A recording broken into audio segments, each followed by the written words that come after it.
Hello, everyone, and thank you so much for joining us today. My name is Katie Smoller. I am the Director of Educational Programs here with the Journey Through Hallowed Ground. And today we are continuing our journey through different sites across the Heritage area. And we are fortunate enough today to be joined by Park Ranger Isaac, who is from the Harpers Ferry National Historical Park. And Isaac is here to tell us more about the site. So thank you so much for being with us today.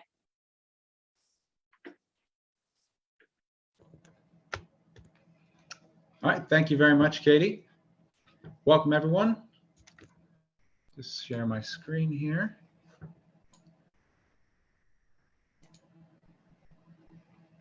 Okay. Thank you for joining me today. My name is Isaac Wickenheiser. I'm a park ranger here at Harpers Ferry National Historical Park. And today we'll be talking a little bit about Harpers Ferry's Civil War connections.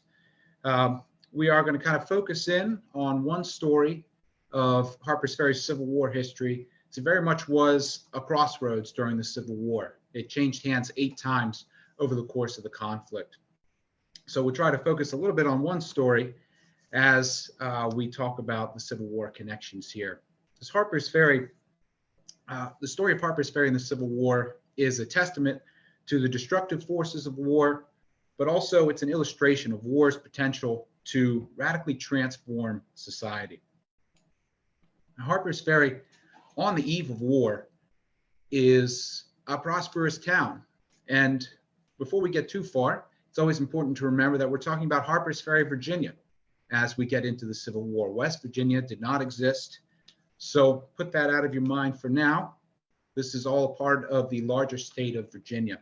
And it's a prosperous town in Virginia, situated at the confluence of the Shenandoah and Potomac rivers, situated at a gap in the Blue Ridge Mountains, the Potomac Water Gap.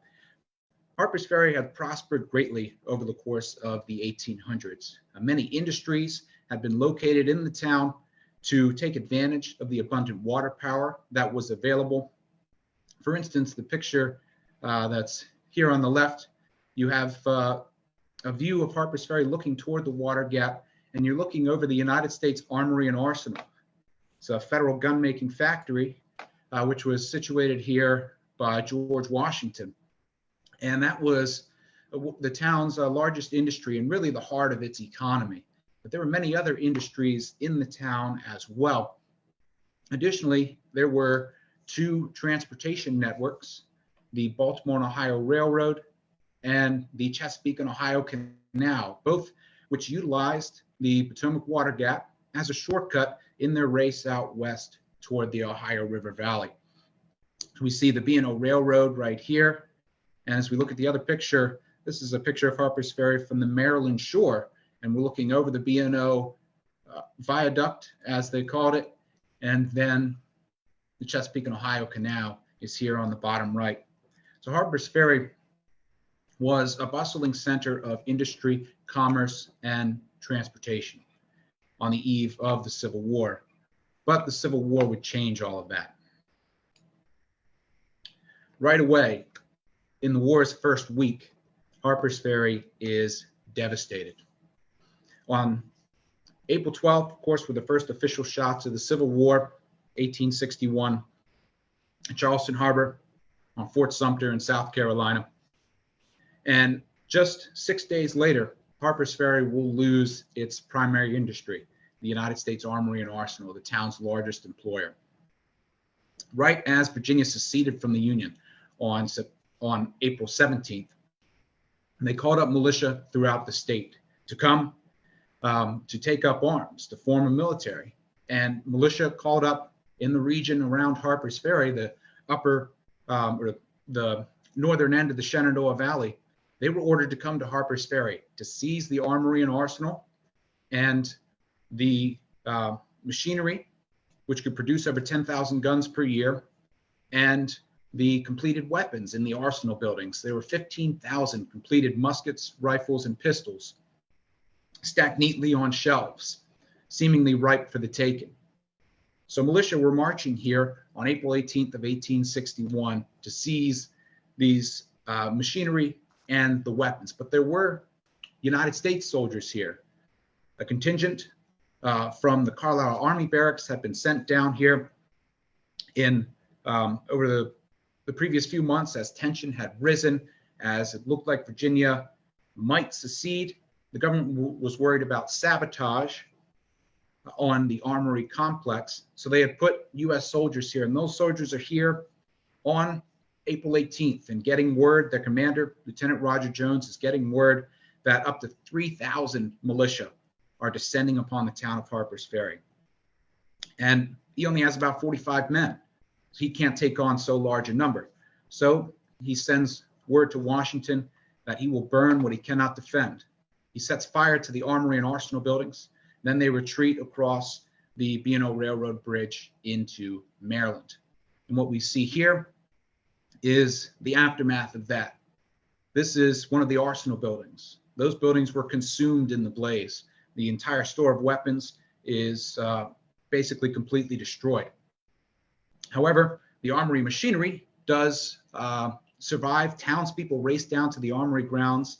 They will put out the fires in the armory buildings. The militia are close enough that they can assist, and they will salvage much of the armory equipment. But unfortunately for the townspeople of Harpers Ferry, that equipment would not stay here. It would be shipped south, taken to Richmond, Virginia, and some of it to Fayetteville, North Carolina, to found Confederate armories there. So in the war's first week, Harpers Ferry's largest employer is gone.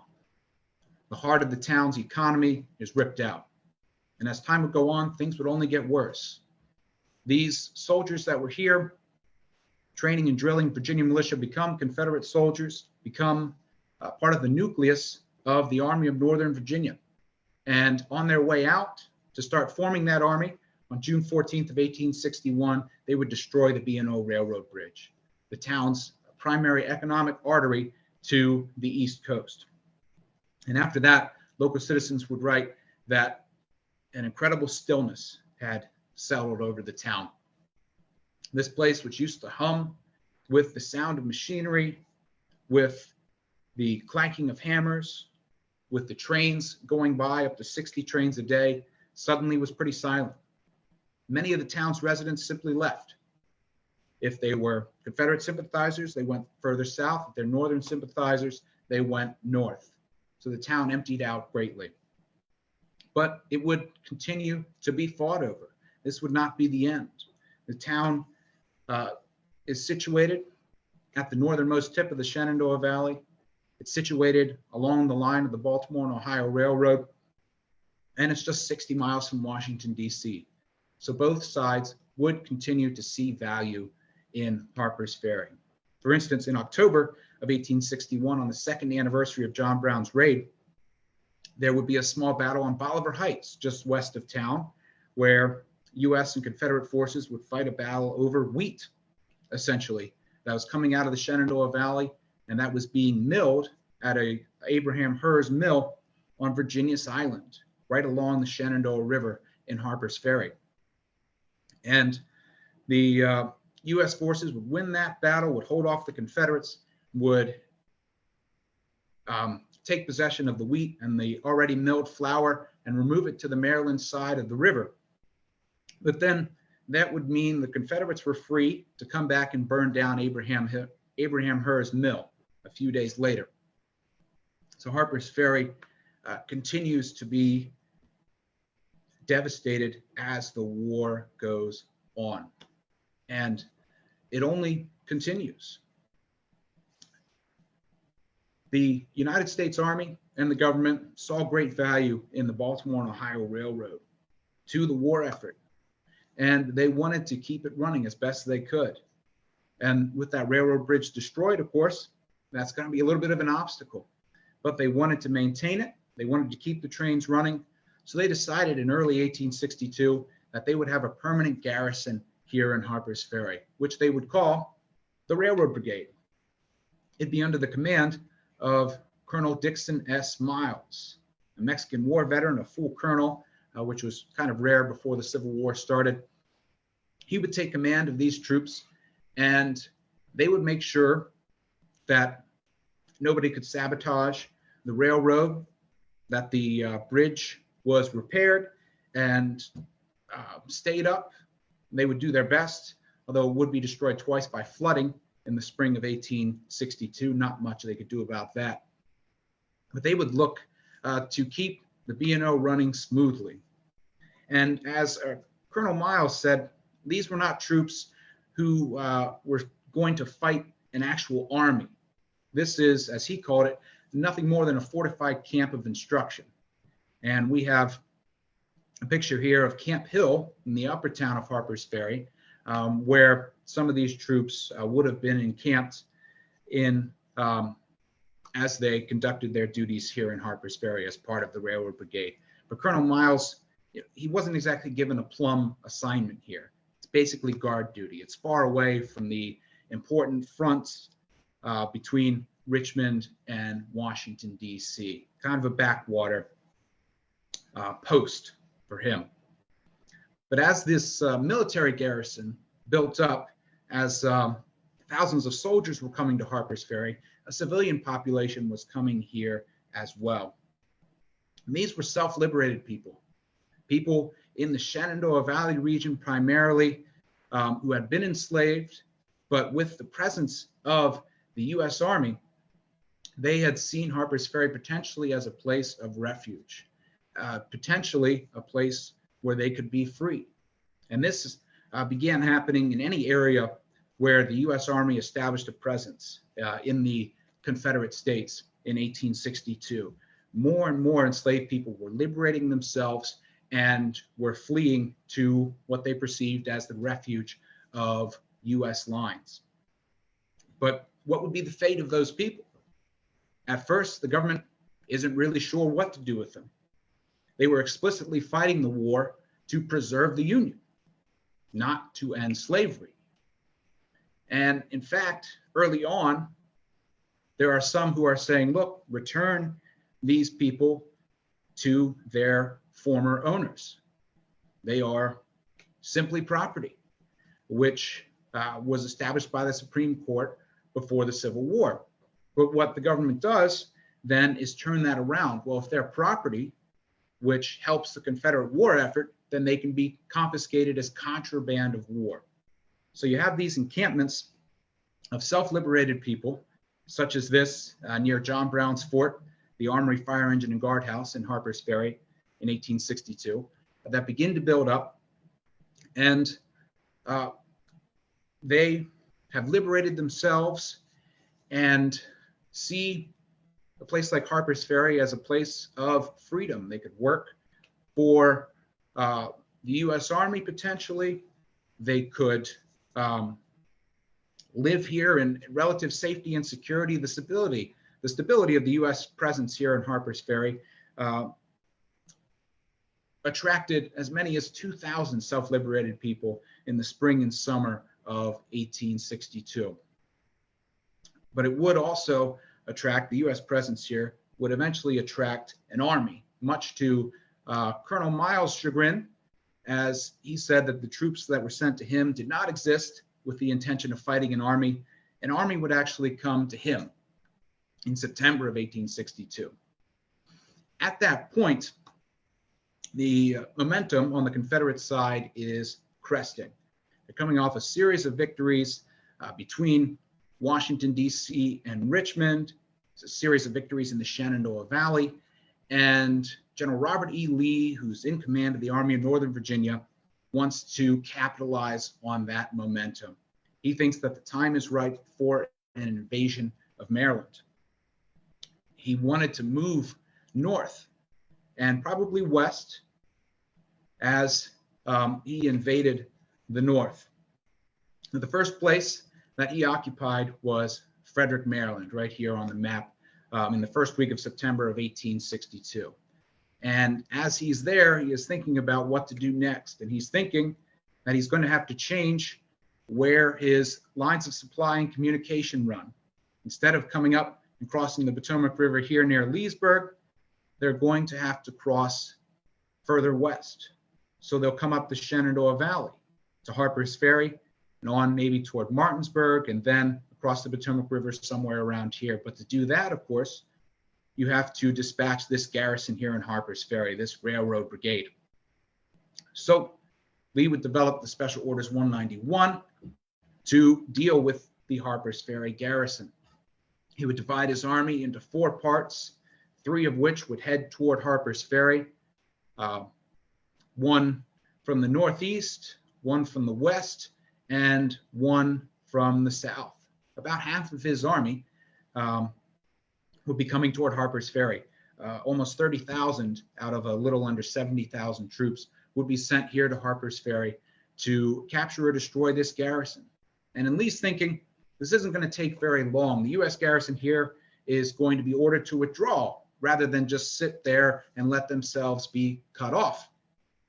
But that is not how it happened. Lee was thinking the Operation Special Orders 191 would take place from September 10th to September 12th. He released the orders on September 9th. So 3-day timetable for all of this to happen. And there's not going to be much of a battle because the U.S. troops are just going to try to retreat. But that ends up not being the case. Here we have a modern map of Harpers Ferry available on our park website, although that one will just be the map, not my excellent paint skills added. But you see essentially the dispositions of the U.S. troops in Harpers Ferry, primarily on Bolivar Heights and Camp Hill, the upper town of Harpers Ferry. And then there are detachments on Maryland Heights. Maryland Heights is the tallest peak in Harpers Ferry. There are some troops up at the summit near the crest where there was a lookout, and there are some near the Naval Battery, which is on the western slope of Maryland Heights. If anyone out there has been to Harpers Ferry and hiked up to the Naval Battery, let us know in the chat. It's a great view up there, at least when the leaves are down. It is sometimes obscured in the spring and summer, but a great view looking west. And you can see how artillery up there would be in good position to repel an assault from the west. But you can also see, as you look the other direction, north, you look up the hill, that it wouldn't do much if Harpers Ferry was attacked, if Maryland Heights was attacked from the north. And that would end up being the situation that Colonel Miles was in. Now he sits there in Harpers Ferry, and essentially the 3 Confederate columns will surround him. 1 from the north, 1 from the south, and 1 from the west. But the first to arrive is Confederate General Lafayette McLaws coming in from the north.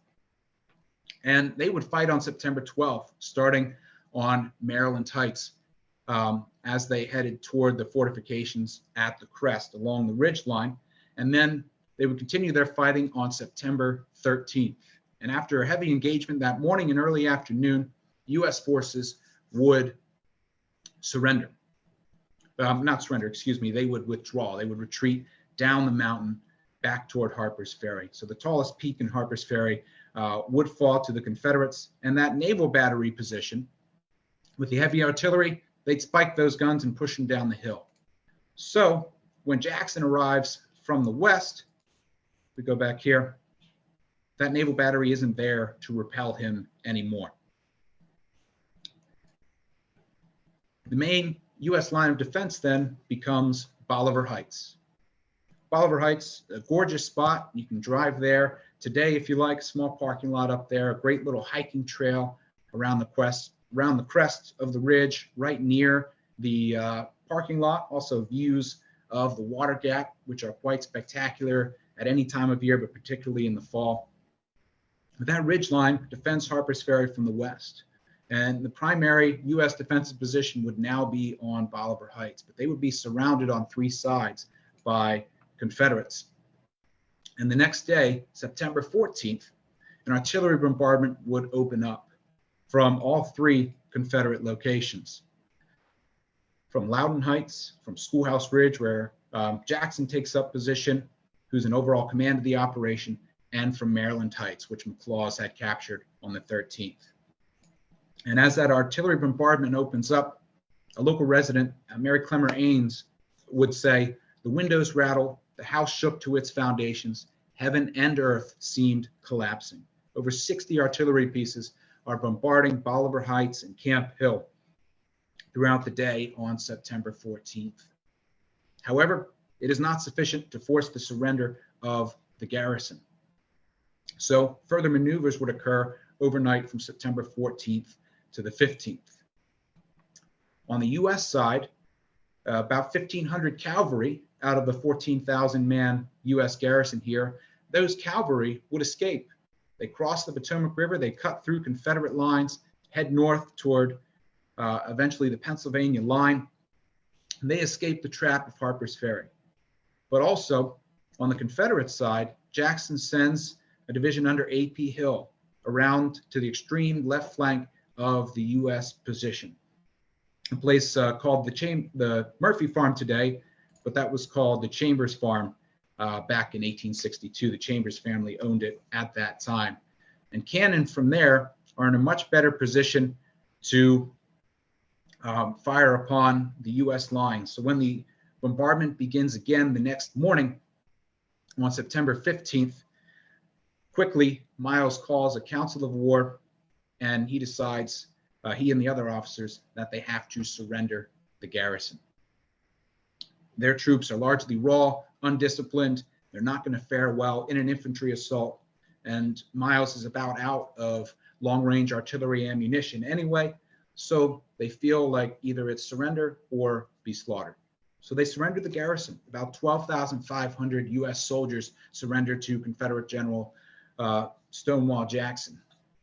That surrender is the largest of U.S. forces until Bataan and Corregidor in World War II.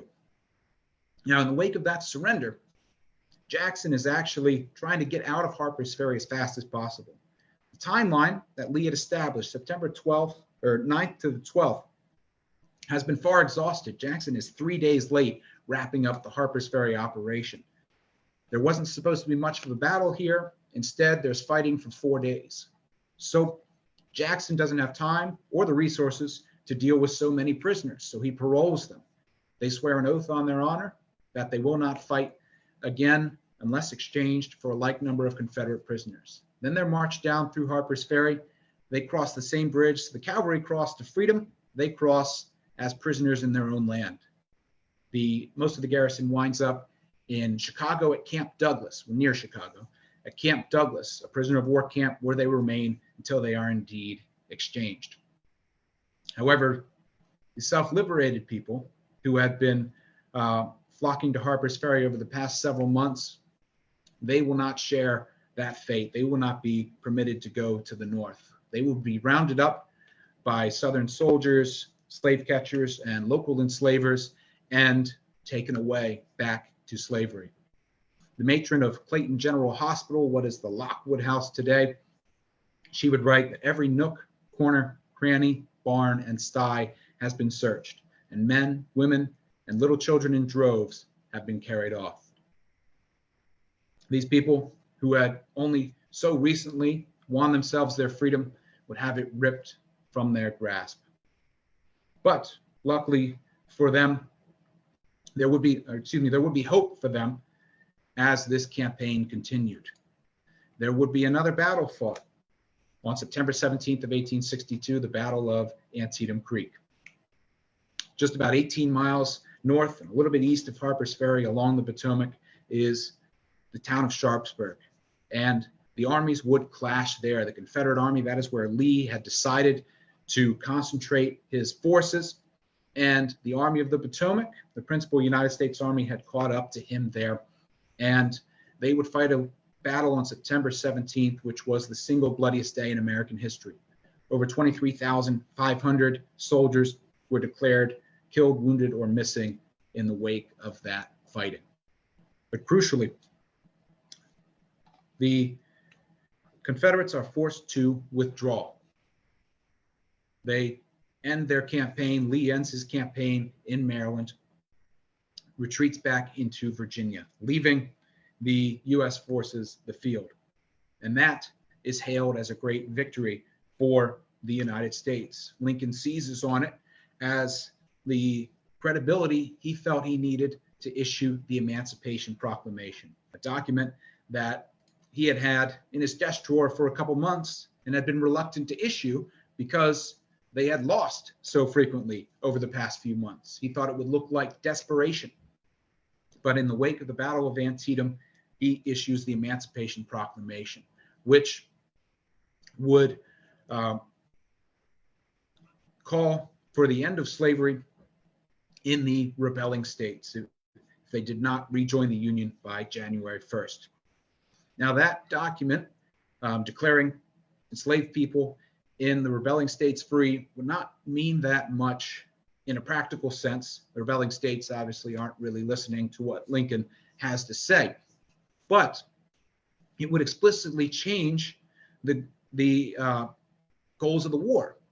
It's no longer just about restoring the Union as it was, but about making perhaps a new Union, perhaps a more perfect Union, one in which slavery would no longer have a place.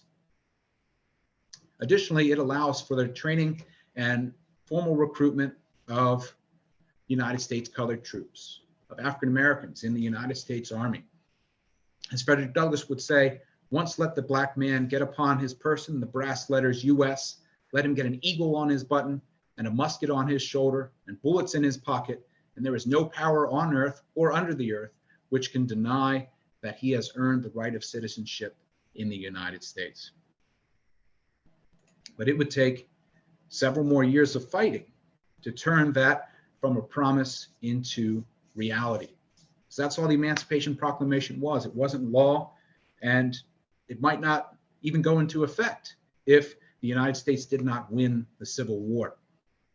So that promise had to be defended and secured, and Harpers Ferry would play a role in that in 1864 in particular. You heard a couple of weeks ago from Tracy Evans, if any of you were here then, from Monocacy National Battlefield, about the campaign of Jubal Early invading Maryland and driving on Washington, D.C. in July of 1864. And Harpers Ferry plays a role in that as well. There is a U.S. garrison here again as the Confederate Army is looking to invade Maryland. And this time, instead of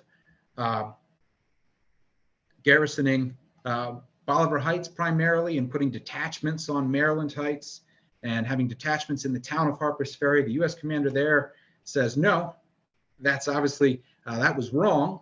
Didn't work out so well for Colonel Miles. So let's put everybody on Maryland Heights, the tallest peak in Harpers Ferry, and let's dare the Confederates to attack. So the U.S. garrison here withdraws to Maryland Heights as the Confederates advance on Harpers Ferry starting on July 4th of 1864.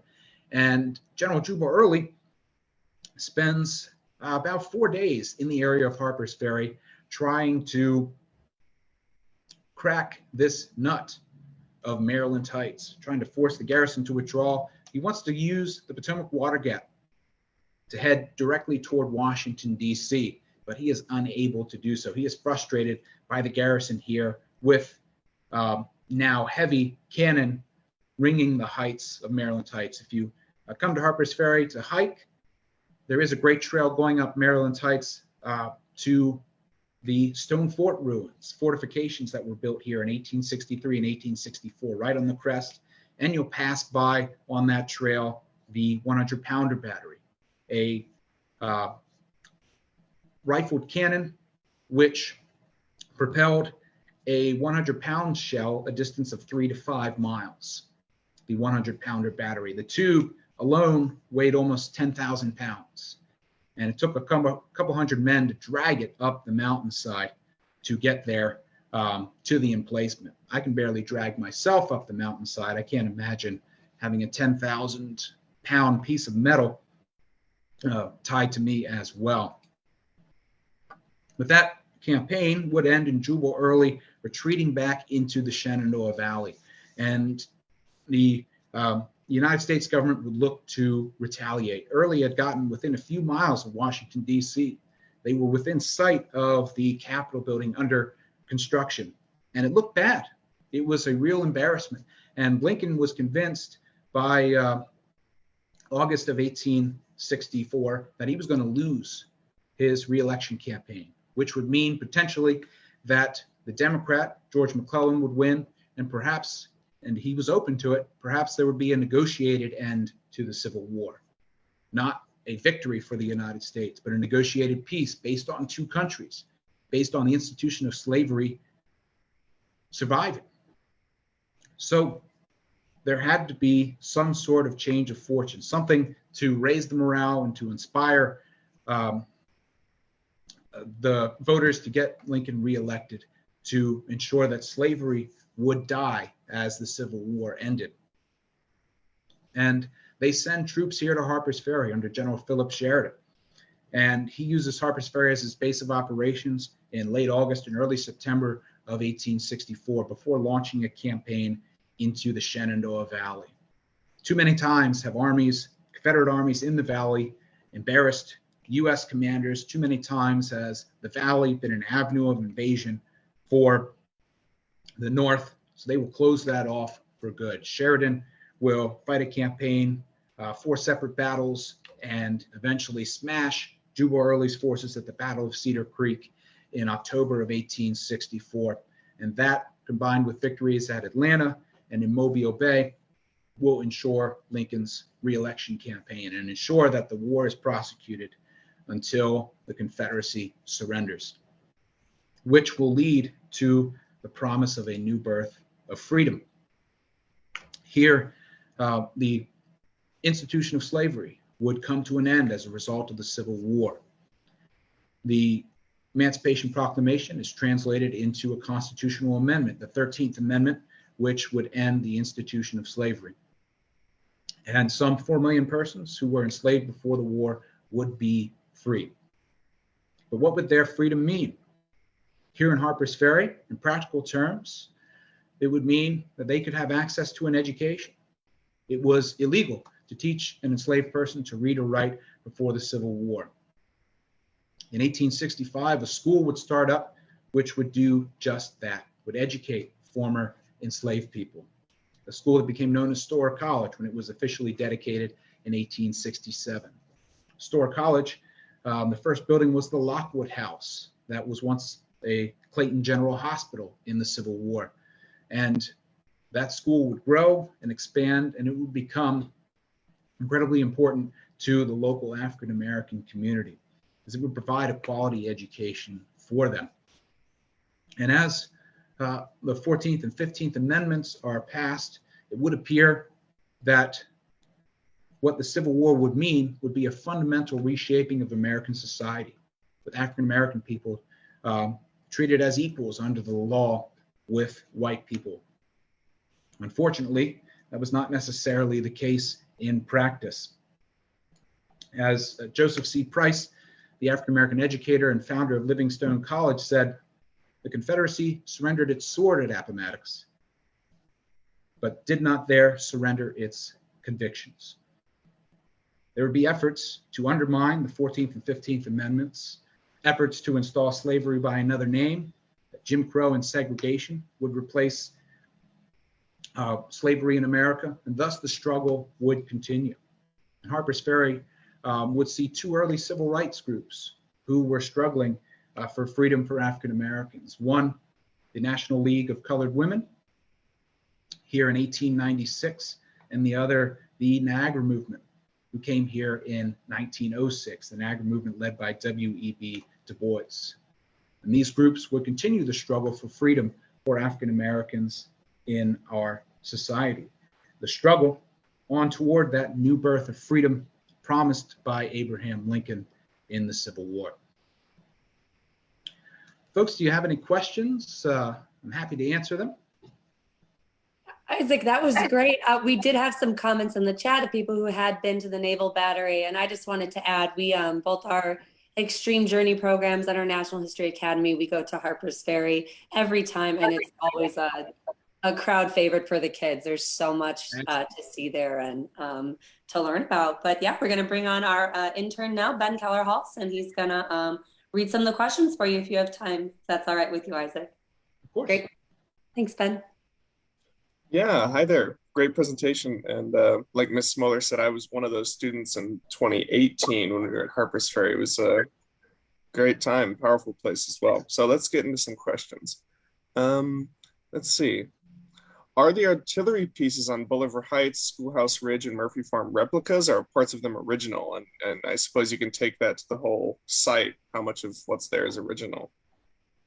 Yeah, so the artillery pieces specifically, the ones we have out are all reproductions. For a little while, we did have some original pieces out at different points of the battlefield, but we've basically pulled them in for conservation, and we have replica pieces at places like Bolivar Heights.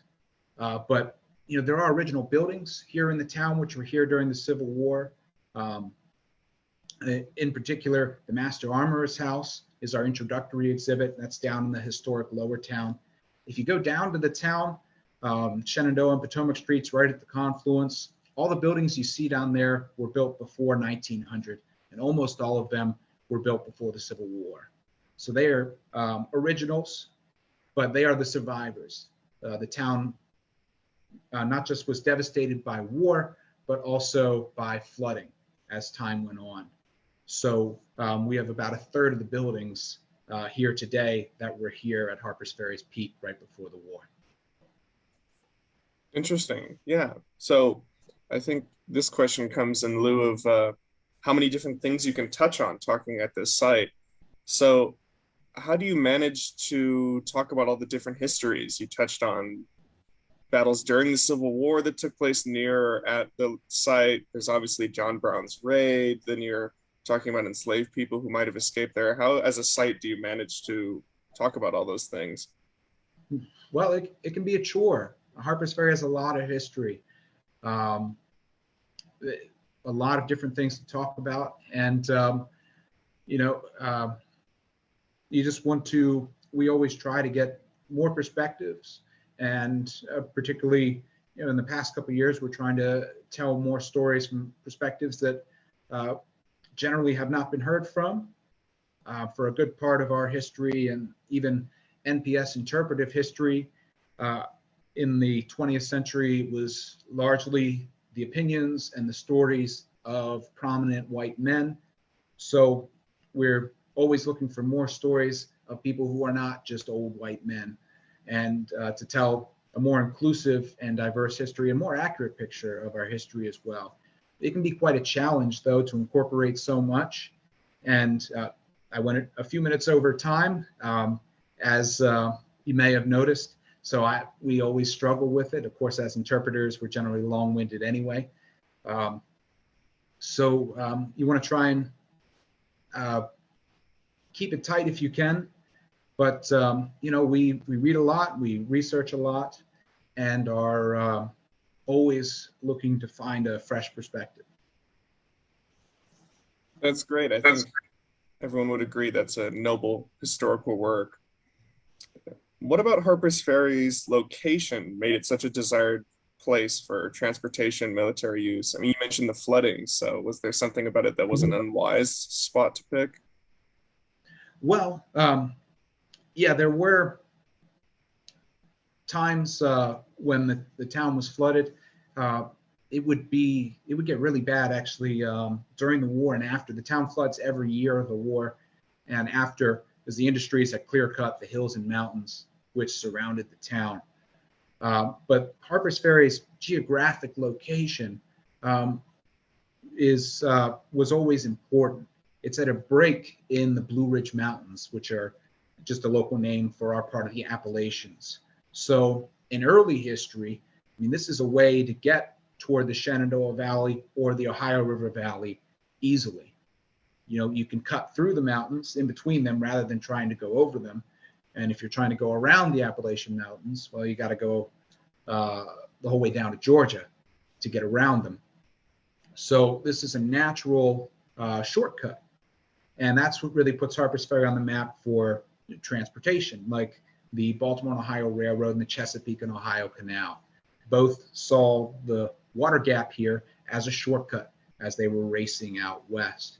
And during the Civil War, that's part of its significance as well, because the B&O Railroad would become perhaps the most important transportation network during the entire war. And Harpers Ferry was situated along the line at a river crossing. It crosses the Potomac here. And additionally, this is where the Shenandoah ends. So Harpers Ferry is the northernmost tip of the Shenandoah Valley, which became known as the breadbasket of the Confederacy. Interesting. So a lot of considerations that have to go into that. Let's see. Was the paroling a common practice throughout the war? Well, early on in the war, it was. It's dates to well back before the Civil War. It's kind of Napoleonic era. Gentleman's agreement, but not just a gentleman's agreement. You will be shot if you violate your parole and are found out. But as the war goes on, it gets less common, particularly on the U.S. side. As General Grant rises to command all U.S. armies, he essentially suspends the whole practice of paroles. He sees it as the returning strength to Confederate armies. So they won't do prisoner exchanges anymore because he recognizes that there's a war of attrition. Right, and that temperament would obviously shape so much of Grant's strategy there. Absolutely. That appears to be all the questions we have. So we always like to end with asking you as our studious guide, perhaps how you personally got to this site and what your career path has looked like, for maybe advice that you might have for people that might be interested in doing a similar thing. Sure. Well, I came here originally through an internship. I went to Penn State University, and each summer, at least before the world went sideways in 2020, they sponsored 2 interns to go to Gettysburg National Military Park and Harpers Ferry National Historical Park. They have a Civil War era studies center up there, the Richards Center, and they would sponsor interns each year, and I applied. To be perfectly honest, I mean, I had been interested in the Civil War and history since I took a 5th grade field trip out to Gettysburg. And I really wanted to work at Gettysburg. I thought that would be so cool. And then they picked me to come to Harpers Ferry. It's like, I don't even know a whole lot what Harpers Ferry is. I've heard of John Brown's raid. I studied a little bit about that, but I don't know anything. At first I thought I'd be disappointed, but when I got here, I really fell in love with the place. And I decided right away, it opened my eyes that this is what I wanted to do. When people had asked me about what I was majoring in college, it was always, oh, you're majoring in history, so you're going to teach? It's like, well, I don't know if like a classroom setting is right for me, but I know I love history, so I'm going to stay the course. And then I realized that people would pay you to talk about history and to hike. And it's like, well, what? Yeah, obviously, it's a no-brainer.